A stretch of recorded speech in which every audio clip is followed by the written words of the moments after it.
जेलमध्ये जायला लागलं तरी आम्ही सगळे जेलमध्ये जायला या ठिकाणी तयार आहोत। आमचं वांदा पोलिसांच्या बरोबर या ठिकाणी नाही आहे। पोलिसांच्या आडून जर या ठिकाणी कारवाई करायचा प्रयत्न केला तर जशास तसं उत्तर द्यायला कोल्हापूरकर या ठिकाणी गप्प बसणार।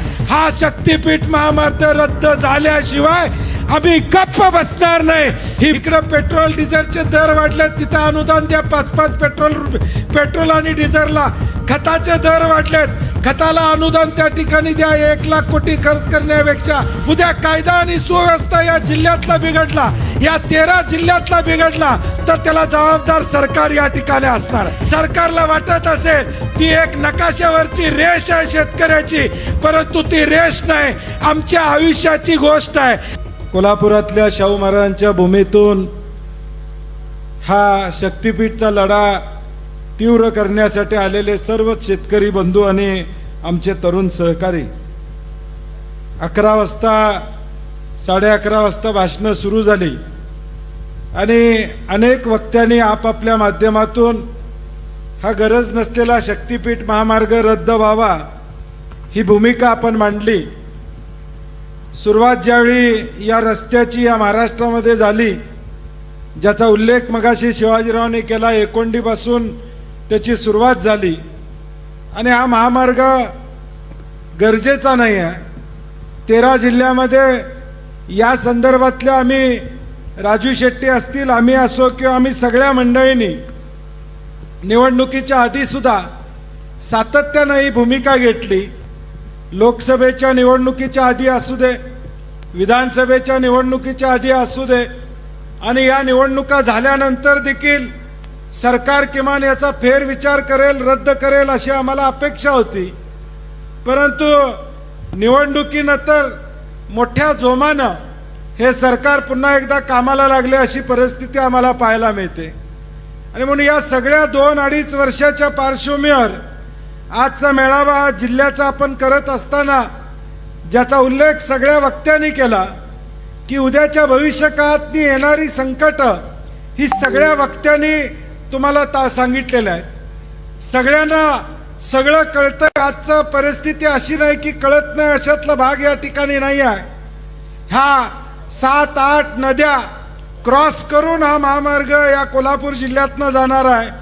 पुराची अवस्था काय होणार, पुराचा फटका काय बसणार, शेत जमीन आमची किती जाणार हे सगळ्यांना आता माहीत आहे। गट जाहीर झालेले आहेत। आम्ही थोडं गट जाहीर होईपर्यंत थांबलो होतो। मला महिनाभर लोक विचारत होते मेळावा कधी घ्यायचा, कधी एकत्र यायचं। मी म्हणलो एकदा गट जाहीर होऊ दे। लोकांना प्रत्येकाला वाटतं माझ्या रानातनं जाणार नाही, पलीकडचं जाते, माझं काय बिघडतंय। परंतु सगळ्यांनी सांगितलं माझ्या रानातनं गेला नाही, पलीकडनं गेला तरी पुराचा फटका बंधाऱ्यामुळं शेजारच्याला देखील त्या ठिकाणी बसणार आणि म्हणून गट आता डिक्लेअर झाले, गट जाहीर झाले।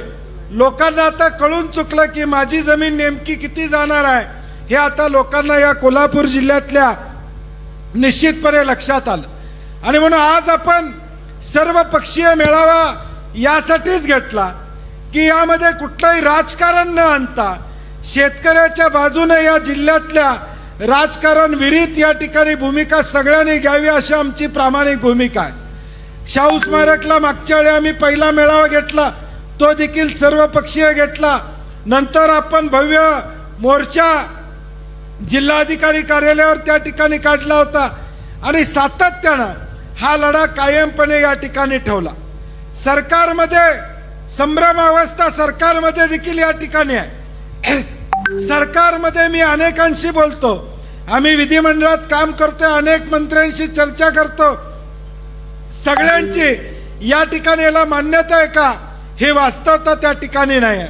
परंतु एकट्या मुख्यमंत्र्यांच्या माध्यमातून हा रस्ता झाला पाहिजे ही भूमिका दुर्दैवानं या राज्यामध्ये या ठिकाणी चालू आहे।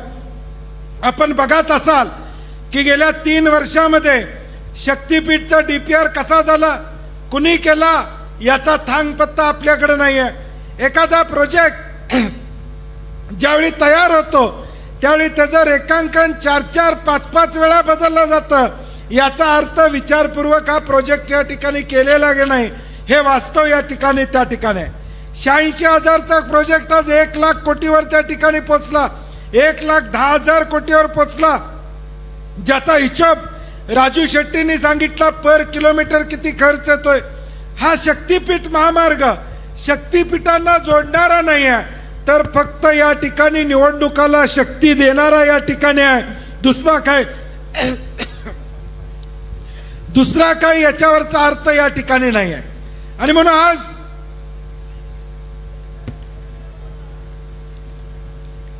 आज या मेळाव्याच्या निमित्तानं तुम्हा आम्हा सगळ्यांना एक भूमिका घ्यावी लागेल, कणखर अशी भूमिका घ्यावी लागेल.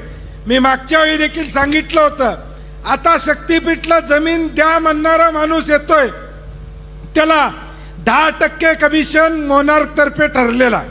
जो माणूस तुम्हाला सांगायला येईल त्यानं त्या शेतकऱ्याला तयार करायचं, त्याला 10% कमिशन त्या मोबदल्यातलं द्यायचं, असा फॉर्म्युला साधारणपणे त्या ठिकाणी ठरलेला आहे.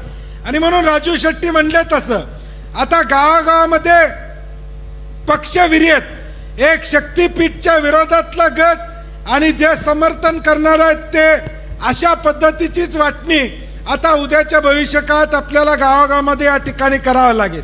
आणि म्हणून माझी आपल्या सगळ्यांना या ठिकाणी विनंती आहे की आता हा गेले महिनाभर गट कुठले आहेत, कुणाच्या रानातनं जातोय, हे आता निश्चित झालेलं आहे. आता आपली जबाबदारी आहे की पुढच्या 8-10 दिवसामध्ये या सगळ्या 78 गावांमध्ये बैठका झाल्या पाहिजेत, त्या तालुक्यामध्ये बैठका झाल्या पाहिजेत, तालुक्याचे मेळावे त्या ठिकाणी झाले पाहिजेत.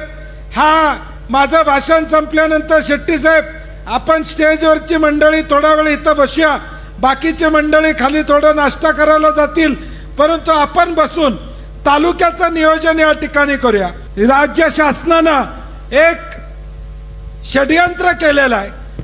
गिरीश पोंडे आणि आम्ही बघितलं, मागची जी अधिसूचना काढलेली आहे, आत्ताच्या अधिसूचनेत त्यांनी म्हटलेलं आहे मागच्याला जोडून ही अधिसूचना आहे. म्हणजे जे हरकती घ्यायचे 21 दिवस आहेत ते मागच्या अधिसूचनेमधलेच लागू या अधिसूचनेला झालेले आहेत. ती 21 तारीख या 25 तारखेला संपणार आहे. या 25 तारखेला हरकती घ्यायची मुदत ही या ठिकाणी संपणार आहे. आणि म्हणून कुठं कायदेशीर अडकायला नको म्हणून आता आपण इथं टेबलावर झेरॉक्स कडून या ठिकाणी ठेवलेले आहेत अर्ज कसे करायचे. प्रत्येक गावातल्या लोकांना 2 लोकांना विनंती आहे की एक 10-20 अर्ज तुम्ही घेऊन जावा, त्याची झेरॉक्स काढा आणि 22 तारखेपर्यंत 22 तारखा लक्षात ठेवा, 22 तारखेपर्यंत प्रत्येक प्रांताकडे हे अर्ज पोचले पाहिजे. त्याची जबाबदारी त्या गावातल्या कार्यकर्त्यांनी किशोर घेतली पाहिजे आणि त्याला 7-12 जोडायचा आहे. दुसरी एक आमची विनंती आहे, मागच्या वेळी आपण हरकती घेतल्यावर अधिकारी म्हणले तुमच्या हरकती झाले नाहीत.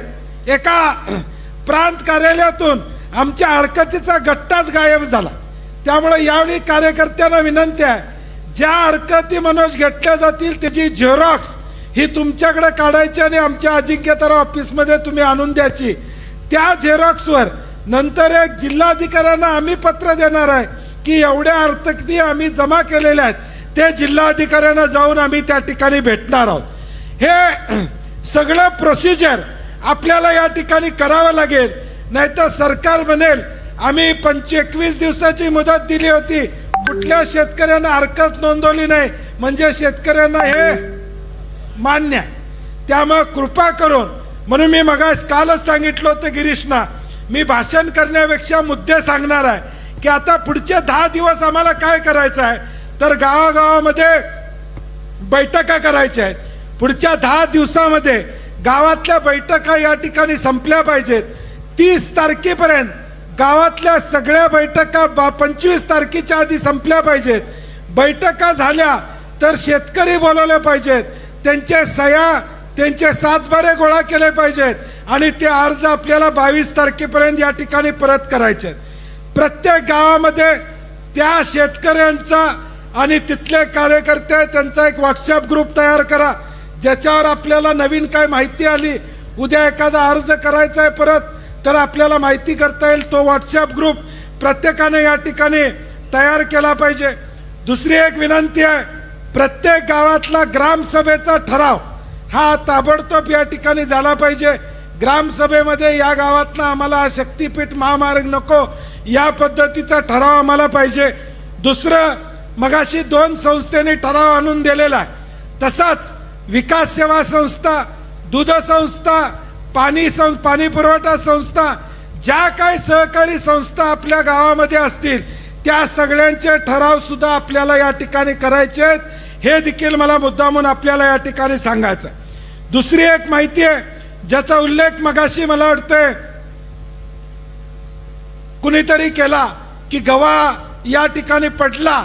जनावरं, आज चंदगड मध्ये एक गाव आहे, वाघाच्या नावानं, गावाचं नाव मला आठवत नाही, वाघोत्री म्हणून गाव आहे, जिथं वाघाचा वावर आहे. वाघाची पूजा दरवर्षी त्या गावामध्ये या ठिकाणी शेतकरी करतात. त्या गावातून वाघाचं या ठिकाणी जाणं येणं आहे, वन्य प्राण्यांचं जाणं येणं आहे. अशी जी माहिती असेल ती देखील माहिती तुम्ही या ठिकाणी आम्हाला उपलब्ध करून देणं या ठिकाणी गरजेचं आहे. कारण की व्याघ्र प्रकल्प, इको सेन्सिटिव्ह झोन या सगळ्या विषयामधून हा रस्ता या ठिकाणी जातोय, ती माहिती आम्हाला या ठिकाणी मिळणं गरजेचं आहे. त्याचबरोबर हरकती, आपण म्हणलं तसं 22 तारखेपर्यंत या हरकती जमा करत असताना गावामधल्या कार्यकर्त्यांना दुसरी एक विनंती आहे. 2005, 2019 आणि 2021 हे 3 महापूर आपल्याकडे या ठिकाणी आले होते. ह्या 3 महापुराचं पाणी तुमच्या गावामध्ये आणि आजूबाजूच्या गावामध्ये कुठपर्यंत आलं होतं त्याची आम्हाला माहिती, ग्रामपंचायतचा दाखला पाहिजे की इथपर्यंत आमचं पाणी या गावामध्ये या महापुरात राजू आलं होतं. हे दाखले आपल्याला लागतील. हे सगळं तांत्रिक मी मुद्दाम तुमच्याकडनं का घ्यायला लागलोय, उद्याच्या भविष्यकाळात आम्हाला या सगळ्या मुद्द्यावर लढाई या ठिकाणी करावं लागेल. रस्त्यावरची लढाई तर आपण करतच राहू, परंतु तांत्रिक दृष्ट्या उद्या पटवून द्यावं लागेल की हा रस्ता आम्हाला या ठिकाणी गरजेचा नाही. ही भूमिका आपल्याला या ठिकाणी घ्यावी लागेल.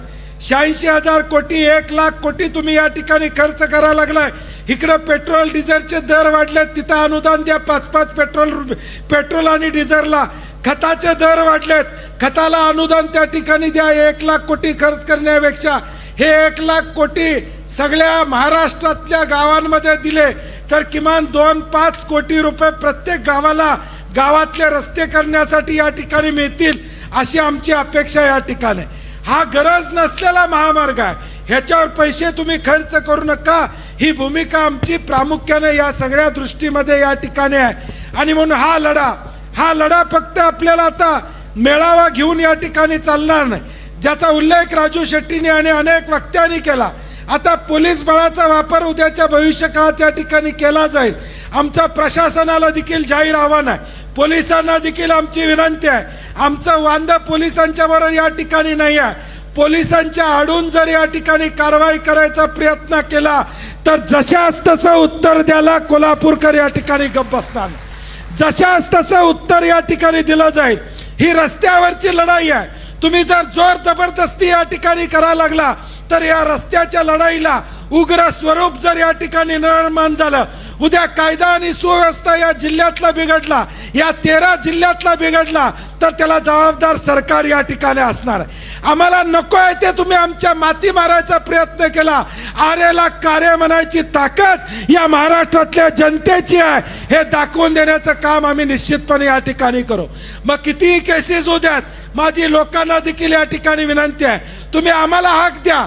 या स्टेजवरची सगळी मंडळी, भले मी एखाद्या कार्यक्रमाला नसेन, राजू शेट्टी उपलब्ध नसले तरी या जिल्ह्यातले सगळे कार्यकर्ते ज्या गावामध्ये मोजणी येईल, ज्या गावामध्ये पोलीस बळाचा वापर केला जाईल तिथं आम्ही त्या ठिकाणी या ठिकाणी कवच म्हणून तुमच्यासाठी उभं राहू, हा विश्वास या निमित्तानं आम्ही देतो.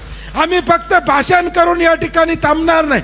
भाषण करून थांबायचं असतं तर विधानसभेची निवडणूक झाल्यावर आम्ही थांबलो असतो.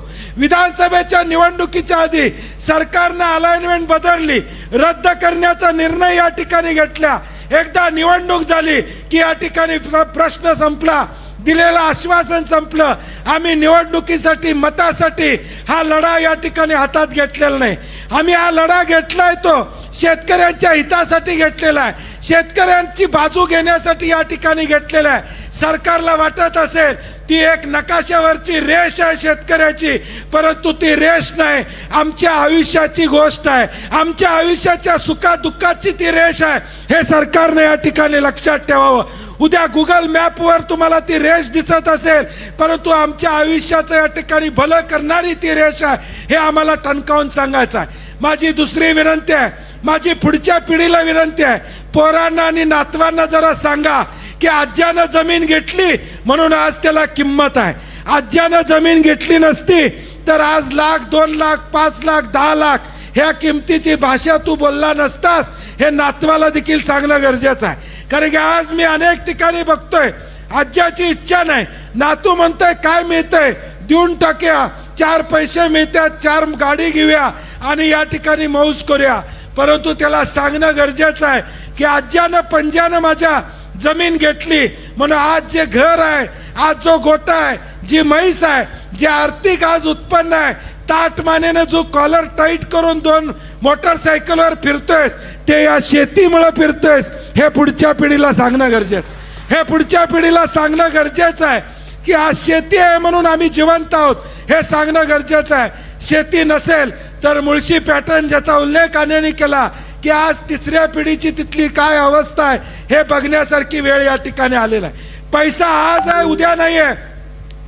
आलेल्या पैशाला या ठिकाणी अनेक द्वार असतात आणि म्हणून माझी शेतकऱ्यांना विनंती आहे, ही चळवळ आमची चाललेली आहे, ही तुमच्यासाठी या ठिकाणी चाललेली आहे.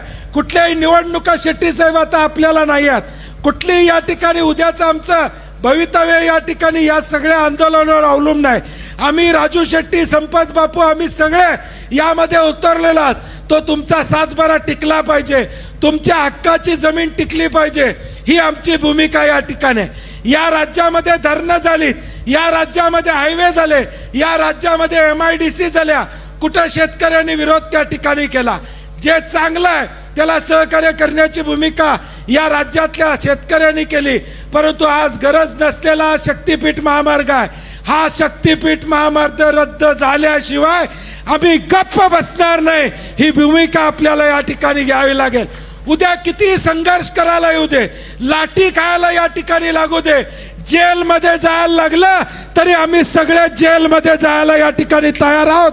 परंतु आमची भूमिका या शेतकऱ्याच्या बाजूनं निश्चितपणे येणाऱ्या भविष्य काळात या ठिकाणी राहणार आहे, हा विश्वास या कार्यक्रमाच्या निमित्ताने या ठिकाणी देतो. अशाच नवनवीन अपडेटसाठी डिजिटल कोल्हापूर चॅनेलला सबस्क्राईब करायला विसरू नका.